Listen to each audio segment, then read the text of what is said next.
Hi friends, welcome to our channel. గుండె నిండా గుడిగంటలు serial next ఎపిసోడ్లో ఏం జరగబోతోందో ఈ వీడియోలో చూసి తెలుసుకుందాం. రోహిణికి వార్నింగ్ ఇచ్చిన ప్రభావతి అసలేం జరిగింది అని తెలుసుకోవడానికి ఈ వీడియోని స్కిప్ చేయకుండా ఎండ్ వరకు చూసేయండి. శోభన ఫంక్షన్ హాల్ బయట నుంచొని చాలా కంగారు పడుతూ ఎదురు చూస్తూ ఉంటుంది. అప్పుడు సురేంద్ర అక్కడికి వచ్చి, ఏంటి శోభ, ఎవరి కోసం వెయిట్ చేస్తున్నావు? ఫంక్షన్కి రావాల్సిన వాళ్ళు అందరూ వచ్చేశారు కదా అని అంటాడు. ఎందుకు అంత కంగారు పడుతున్నావు అని అంటాడు. అప్పుడు శోభన, నేను ఎదురు చూస్తోంది మన చుట్టాల కోసం కాదండి, నేను పెట్టిన మనుషుల కోసం. ఆ బాలు చేత ఫంక్షన్ హాల్లో గొడవ చేయిద్దాం అనుకున్నాం కదా, అందుకోసం నేను కొంతమందిని మనుషుల్ని ఏర్పాటు చేశాను. వాళ్ళు ఇంకా రాలేదేంటా అని ఎదురు చూస్తున్నాను అని అంటుంది. అప్పుడు సురేంద్ర, ఒకసారి వాళ్ళకి కాల్ చేసి చూడు శోభ అని అంటాడు. అప్పుడు శోభన అలాగే అండి అని వాళ్ళకి కాల్ చేస్తుంది. అప్పుడు వాళ్ళు, వచ్చేసాం మేడం, ఫంక్షన్ హాల్ బయటే ఉన్నాం అని అంటారు. అప్పుడు శోభన, నేను కూడా బయటే ఉన్నాను కానీ మీరు కనిపించడం లేదు అని అంటుంది. అప్పుడు వాళ్ళు శోభన దగ్గరికి వచ్చి, గుడ్ మార్నింగ్ మేడం అని అంటారు. అప్పుడు శోభన, గుడ్ మార్నింగ్, గుడ్ మార్నింగ్, చెప్పింది గుర్తుందిగా, చెప్పింది చెప్పినట్టుగా చేయాలి. మీరు ఆ బాలుని ఎలాగైనా రెచ్చగొట్టాలి. ఆ బాలుకి చాలా కోపం వచ్చేలాగా చేయాలి. ఆ బాలు ఫంక్షన్ హాల్లో గొడవ చేసేలాగా చేయాలి. ఇక తర్వాత మిగతాదంతా మేం చూసుకుంటాం, అర్థమైందా అని అంటుంది. అప్పుడు వాళ్ళు అలాగే మేడం అని అంటారు. సరే, మీరు ఇప్పుడు వెళ్ళి లోపల కూర్చోండి, మీరు ఎప్పుడు ఏమి చేయాలో నేను చెప్తాను అని అంటుంది. అప్పుడు వాళ్ళు అలాగే మేడం అని లోపలికి వెళ్తారు. రోహిణి ప్రభావతి ఇచ్చిన చీరని కట్టుకుంటుంది. అలా రెడీ అవుతూ ఉంటుంది. ప్రభావతి కామాక్షిని తీసుకొని మళ్ళీ రోహిణి రూమ్కి వస్తుంది. అక్కడ రోహిణిని చూసి, అమ్మ రోహిణి, ఈ చీర నీకు చాలా బాగుందమ్మా అని అంటుంది.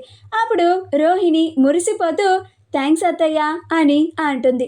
అప్పుడు ప్రభావతి, ఏంటమ్మా, ఏమీ నగలు పెట్టుకోకుండా ఇలా మెడంతా బోసిగా పెట్టుకున్నావు, నువ్వు మీ నాన్న ఇంకా ఎప్పుడొస్తారో చెప్పడం లేదేంటి అని అంటుంది. అప్పుడు రోహిణి, ఇందాకే కాల్ చేశారు అత్తయ్య, దారిలో ఉన్నారంట అని అంటుంది. అప్పుడు ప్రభావతి, అన్నయ్య గారు త్వరగా వస్తే నీకోసం వస్తూ నగలు తెస్తారు కదా, నువ్వు చక్కగా నగలు పెట్టుకోవచ్చు, అప్పుడు నిండుగా కనిపిస్తావు, మహాలక్ష్మిలాగా ఉంటావు, చూడ్డానికి కూడా చక్కగా ఉంటావు అని అంటుంది. అప్పుడు రోహిణి నవ్వుతూ ఉంటుంది. అప్పుడు ప్రభావతి, ఇందాకెప్పుడో కాల్ చేశారంటున్నావు కదమ్మా, మళ్ళీ ఇప్పుడు ఒకసారి కనుక్కో ఎక్కడి వరకు వచ్చారో అని అంటుంది. అప్పుడు రోహిణి, వచ్చేస్తున్నారంట అత్తయ్య అని అంటుంది. అప్పుడు ప్రభావతి, ఏమోనమ్మా, పొద్దున నుంచి మీ నాన్నగారు ఎప్పుడొస్తారు అని అడిగితే వస్తున్నారు అని అంటున్నావే తప్ప ఎప్పటికి వస్తారో ఖచ్చితంగా సరిగ్గా సమయం మాత్రం చెప్పలేకపోతున్నావు. నీ వాలకం చూస్తూ ఉంటే ఈసారి కూడా ఏదో ఒకటి చెప్పి మీ నాన్నగారు రావడం లేదు అని చెప్పేలాగా ఉన్నావు అని అంటుంది. ఆ మాట వినగానే విద్య, రోహిణిలు ఇద్దరు ఆశ్చర్యపోతారు. అమ్మో, ఈవిడేంటి పుసుక్కున ఈ మాట అనేసింది, అంటే మేము చేయాలనుకుంటుంది కనిపెట్టేసిందా అని అనుకుంటూ ఉంటారు. అప్పుడు ప్రభావతి, చూడమ్మా రోహిణి, అనుకున్న విధంగా అన్నయ్య గారు ఈ ఫంక్షన్కి వచ్చి నీకు జరిపించాల్సినవి జరిపిస్తే నాకు సంతోషం, అందరికీ సంతోషం.